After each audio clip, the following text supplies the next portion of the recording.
আসসালামু আলাইকুম ভিউয়ার্স। আমার একাডেমিক জীবনের একটি স্মরণীয় মুহূর্ত আজ আপনাদের সাথে শেয়ার করতে চলেছি। আমার সাথে আছে আমার বড় আপু আর আমার আব্বু। নিশ্চয়ই ভাবছেন কোথায় যাচ্ছি? জি হ্যাঁ, আজ আমি উচ্চশিক্ষার উদ্দেশ্যে বিশ্ববিদ্যালয় বা ভার্সিটিতে ভর্তি হতে যাচ্ছি। যেহেতু আমার জীবনের এক নতুন অধ্যায়ের সূচনা হতে চলেছে, তাই মনে হলো ওই স্মরণীয় মুহূর্তটি আপনাদের সাথেও শেয়ার করি।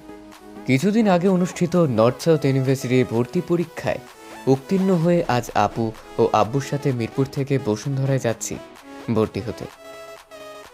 দিনটি ছিল 1 ডিসেম্বর। ওয়েদারটি ছিল দারুণ।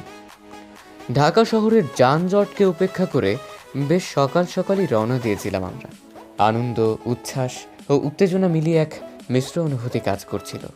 মিরপুর কালচি ফ্লাইওভার পার হয়ে 300 ফিটের রাস্তা দিয়ে গন্তব্যের দিকে এগিয়ে যাচ্ছি। বসুন্ধরার এই 300 ফিটের রাস্তাটি আমার খুব পছন্দের। এমন সুন্দর রাস্তা যদি পুরো ঢাকা শহর জুড়েই থাকতো তবে কতই না ভালো হতো। যাই হোক, অল্প সময়ের মধ্যেই প্রবেশ করলাম বসুন্ধরা আবাসিক এলাকায়, কারণ আমার ভার্সিটির মূল ক্যাম্পাসটি এখানেই অবস্থিত। অতঃপর পৌঁছে গেলাম ভার্সিটিতে। এখানে 8 নং গেট দিয়ে সাধারণত ছাত্রছাত্রীরা প্রবেশ করে এবং একাডেমিক উদ্দেশ্যে আমরা প্রবেশ করি 2 নম্বর গেট দিয়ে। ভিতরে প্রবেশ করেই মনটা আনন্দে ভরে উঠল। ক্যাম্পাসের পরিচ্ছন্নতা ও পরিবেশ চোখে লাগার মতো। অল্প সময়ের মধ্যেই ডাক পড়ল আমার ভেরিফিকেশনের জন্য। অপেক্ষমান অন্যান্য অভিভাবকদের সাথে আব্বু আর আপু আমার জন্য অপেক্ষায় বসেছিল।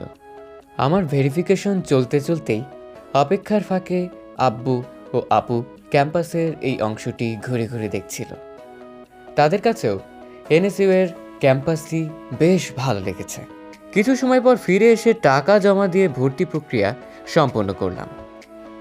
ভর্তির কাজ শেষ করে এনএসইউ এর বুকশপে একটু ঢু মারলাম। একাডেমিক বই ছাড়াও বুকশপটিতে আনুষঙ্গিক অনেক কিছু রয়েছে। ছাত্রছাত্রীদের কথা বিবেচনায় রেখে এখানকার অধিকাংশ পণ্যের দাম তুলনামূলকভাবে বেশ কমই লেগেছে।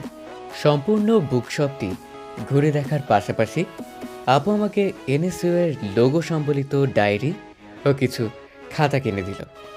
সব মিলিয়ে খুব অল্প সময়ই সব কাজ শেষ করে বেরিয়ে পড়লাম বাসার উদ্দেশ্যে। আর এভাবেই শুভ সূচনা হলো আমার বিশ্ববিদ্যালয় জীবনের যাত্রার। প্রিয় ভিউয়ার্স, ভিডিওটি কেমন লাগলো তা কমেন্ট করে জানাবেন।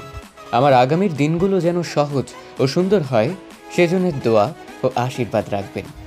নতুন ভিডিও দেখার আমন্ত্রণ জানিয়ে আমি সাজিদ আজমাইন আজকের মতো এখানেই বিদায় নিচ্ছি। আল্লাহ হাফেজ।